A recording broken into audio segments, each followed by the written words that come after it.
The Fed memutuskan untuk menahan suku bunga acuan Amerika di level 5,25 sampai 5,5% pada September 2023 dengan pertimbangan tingkat pengangguran di Amerika sudah mencapai level tertinggi sejak Maret 2022 dan di sisi lain tingkat inflasi Amerika pun terlihat sudah mulai terkendali.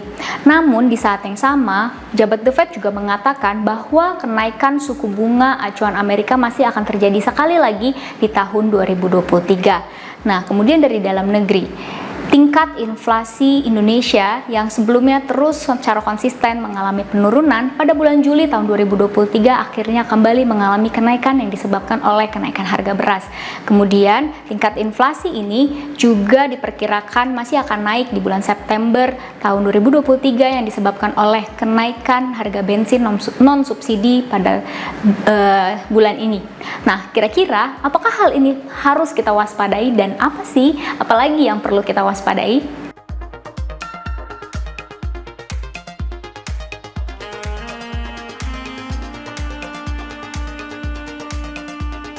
Pejabat The Fed akhirnya memutuskan untuk menahan suku bunga acuan Amerika pada September 2023. Namun di saat yang sama juga mengatakan bahwa suku bunga acuan masih mengalami kenaikan satu kali lagi pada tahun 2023. Nah, bagaimana dampaknya terhadap market, Pak?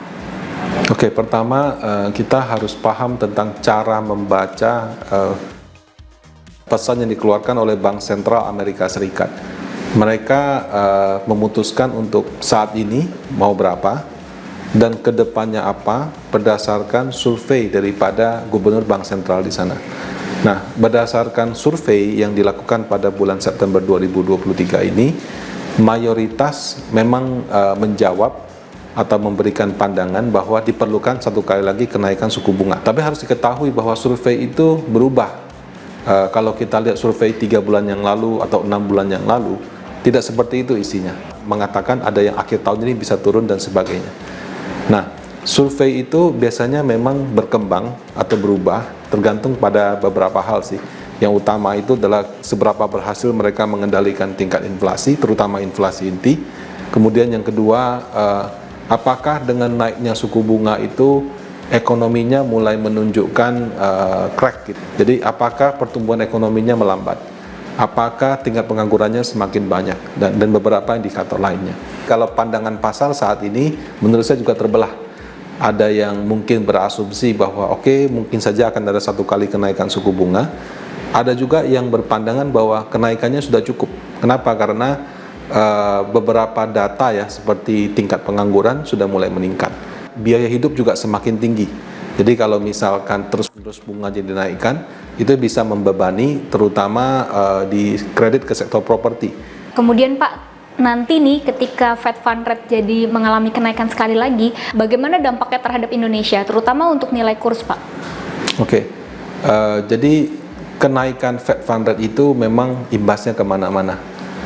Yang pertama ya, kalau kita lihat dana asing mulai net sell ya, baik di saham, di obligasi mungkin tidak banyak, saham yang cukup banyak gitu ya.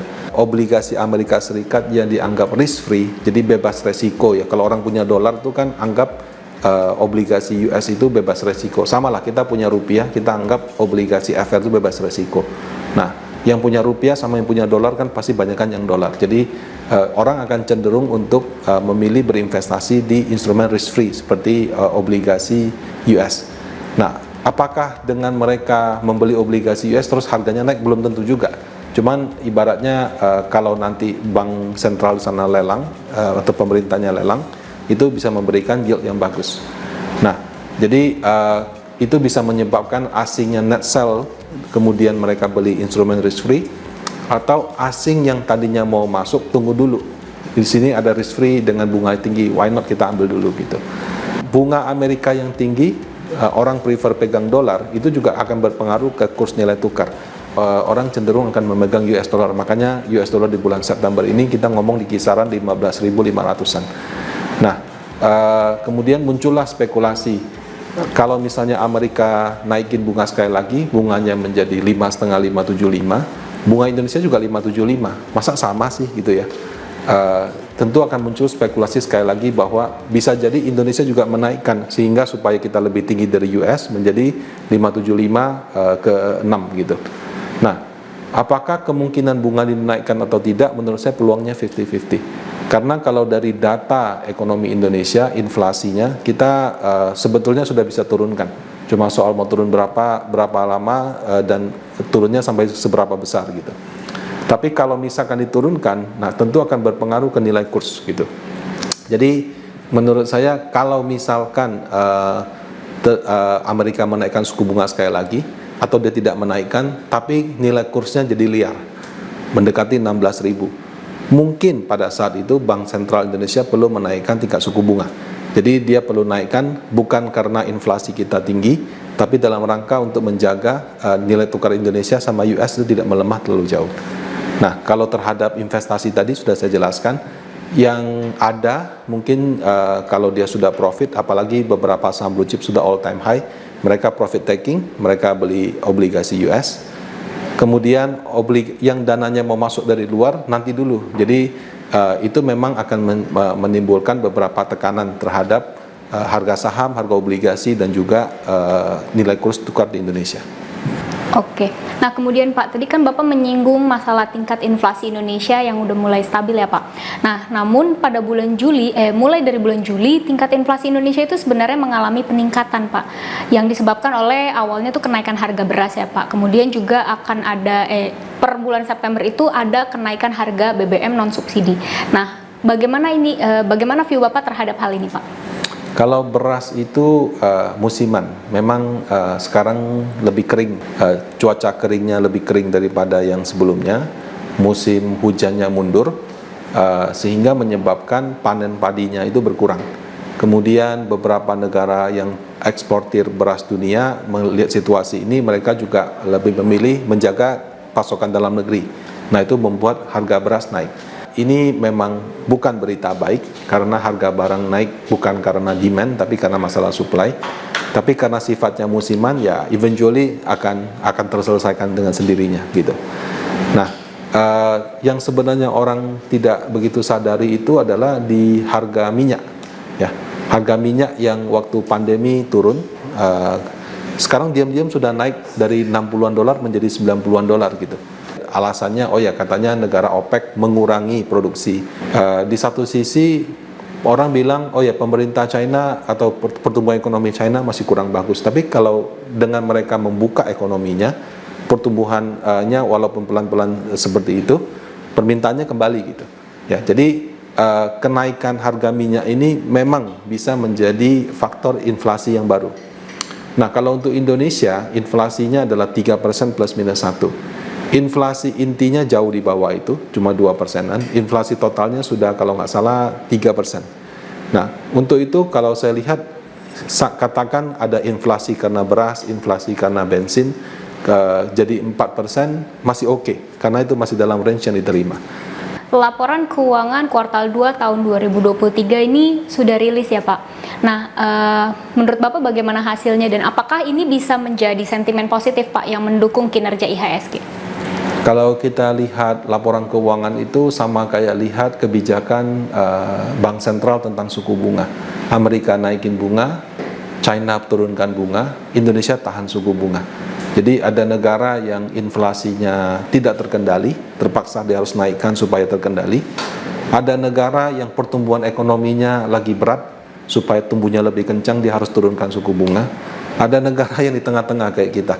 Jadi setiap negara punya kondisinya masing-masing. Laporan keuangan juga sama. Ada perusahaan-perusahaan yang mungkin kayak seperti batu bara. Tahun lalu harganya bagus, tahun ini harganya turun jauh. Tetap untungnya juga masih triliunan. Cuma mungkin tinggal setengah, 3/4 atau mungkin sepertiga dari tahun lalu. Ya. Ada seperti perbankan yang tetap resilience. Ya. Jadi karena ekonominya tumbuh, kemudian kalau kita lihat kreditnya sudah mulai jalan, karena saking banyaknya kredit yang jalan, dia sekarang sudah harus naikin suku bunga. Jadi pemandangan 1-2 tahun yang lalu di mana bank kayak nggak butuh duit, sekarang sudah berubah. Bank sekarang sudah mulai butuh duit, bunga deposito juga naik. Kemudian ada juga sektor yang kalau kita lihat seperti yang berkaitan sama produsen, ya, Banyaknya hari libur itu ternyata berpengaruh ke mereka punya laporan keuangan. Karena liburnya cukup panjang, mereka harus membayar biaya lembur dan lain-lain, atau hari kerjanya lebih sedikit, itu kami lihat juga berpengaruh.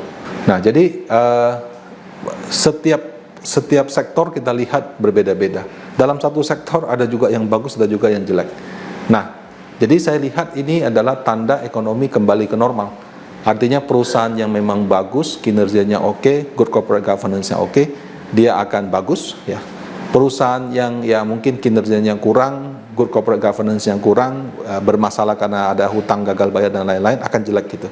Nah, jadi 2023 dan 2024 nanti saya lihat laporan keuangannya lebih ke normal, ya. Jadi yang bagus akan bagus, yang biasa-biasa akan biasa-biasa, yang jelek akan jelek. Nah, kalau di dalam titik seperti ini itu sangat membutuhkan kemampuan manajer investasi dalam mengidentifikasi mana perusahaan yang bagus, mana sektor yang oke, mana yang prospek kedepannya akan lebih bagus, mana yang bisa turn around, yang dari rugi jadi untung, atau dari untungnya 100 bisa untungnya jadi 500 misalnya. Berdasarkan laporan keuangan yang ada, overall itu bagus. Cuman bagusnya itu harus lebih jeli, tidak bisa lagi berasumsi semuanya bagus sehingga beli apapun naik. Jadi memang dibutuhkan kejelian dalam melihat laporan keuangan yang ada. Mengenai nilai wajar yield obligasi pemerintah dan juga nilai wajar IHSG, Pak. Kalau untuk yield obligasi pemerintah dari Panin Aset, memang kami tahun ini melakukan 2 kali revisi. Di awal tahun kami memperkirakan 6 sampai 6,5%. Kita kuartal 2 deh ya, kita mengganti menjadi 5,75 sampai 6,25%. Kemudian di kuartal ketiga ini, setelah melihat perkembangan inflasi dan lain-lain, memang betul saat ini ada tekanan inflasi, tekanan harga minyak dan lain-lain. Tapi kami melihat ada kemungkinan yield wajar ke 5,5 sampai 6 dengan kecenderungan mendekati 6. Di September ini kita lihat memang sekarang yieldnya tinggi ya, 6,7 atau bahkan mendekati 6,8. Karena sedang ada gejolak di obligasi Amerika Serikat. Tapi biasanya gejolak seperti ini tidak terus-menerus. Dan turunnya itu juga kadang-kadang bisa cepat sekali. Kadang-kadang dalam waktu 2-3 minggu atau bahkan 1 bulan saja, begitu ada perkembangan positif, harganya turun lagi. Nah, jadi untuk itu Panin Aset melihat yield yang wajar seharusnya 5,5 sampai 6 untuk tahun 2023. Dengan kecenderungan mendekati 6. 2024 kami malah lebih optimis, di mana bisa 5 sampai dengan 5,5%. Itu untuk obligasi. Kalau untuk IHSG, memang kami akui bahwa laporan keuangan overall bagus, tapi ada juga yang mulai kurang bagus seperti itu. Nah, kemudian ditambah dengan timing kenaikan suku bunga US, dana asing cenderung lebih wait and see, ya. Nah, untuk itu, untuk perkiraan harga wajar IHSG yang tadinya kami ditarget 7.600, kami revisi menjadi 7.400 pada tahun ini. Di mana pendorongnya itu adalah kalau misalkan inflasi dalam beberapa bulan ke depan itu nilainya semakin bagus, bisa saja pembicaraan suku bunga turun sudah dimulai gitu. Karena sudah ada pelaku pasar yang membicarakan, oke, kenaikan bunga Amerika sudah di ujung, sudah selesai, nggak bisa naik lagi. Itu saja mungkin cukup untuk menjadi sentimen positif bagi IHSG. Nah, untuk 2024 perkiraan Panin Aset adalah di 8.200. Hai sahabat Panin AM, terima kasih yang sudah menonton video ini. Jangan lupa diklik tombol subscribe-nya supaya sahabat Panin AM semua mengetahui video-video terbaru dari Panin Asset Management. Bagi sahabat Panin AM yang masih ingin tahu nih apa sih itu reksadana dan hal-hal informasi lainnya terkait dengan reksadana, bisa diklik atau dicek di video sebelah kanan. Jika sahabat Panin AM yang ingin mengetahui terkait dengan market update terbaru, bisa diklik video di sebelah kiri.